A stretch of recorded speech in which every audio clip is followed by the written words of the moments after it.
Почитувани, ВМРО-ДПМНЕ најстро ги осудува обидите преку одредени колумни на мала врата да се протне било каква оправдување за педофилијата и да се промовираат какви било права за педофилите, кои би значеле нивно амнестирање за криминалот кој го направиле.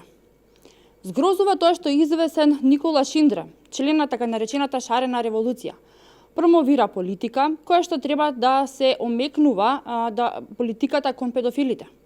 Јавноста е згрозена од основната цел и теза на надписот во одбрана на најмаргинализираните сексуални заедници, децата кои сакаат да имаат секс и децата кои сакаат да имаат секс со возрастни. Ваквиот став мора да се осуди. ВМРО-ДПМНЕ нема да дозволи ниту еден чекор кој ќе значи намалување на казните за педофилија. Истата осуда ја очекуваме и од останатите фактори на политичката сцена.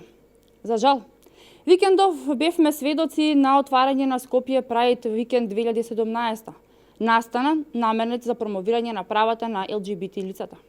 Настанот беше промовиран од министерот за култура на СДС, Роберт Алагјозовски, а во склоп на викендот се одржуваат разни дебати на кои се остава простор и за лицето кое ги промовира скандалозните ставови во одбрана на педофилијата.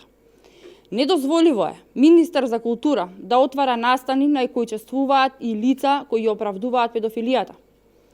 Недозволиво е текстовите кои ја оправдуваат педофилијата на социјалните мрежи да се поддржуваат од учесници на шарената револуција, како Кочо Андоновски, Румена Божаровска, Ирена Цветковиќ, но и новинарката Билјана Секуловска.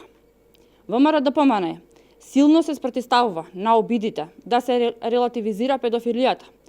Владата предводена од ВМРО-ДПМНЕ состави регистар на педофили, со што ја овозможи на јавноста да се информира за лицата кои представуваат опасност за нашите деца. Децата, семејството и семејните вредности мора да бидат заштитени од нападот на неморалот.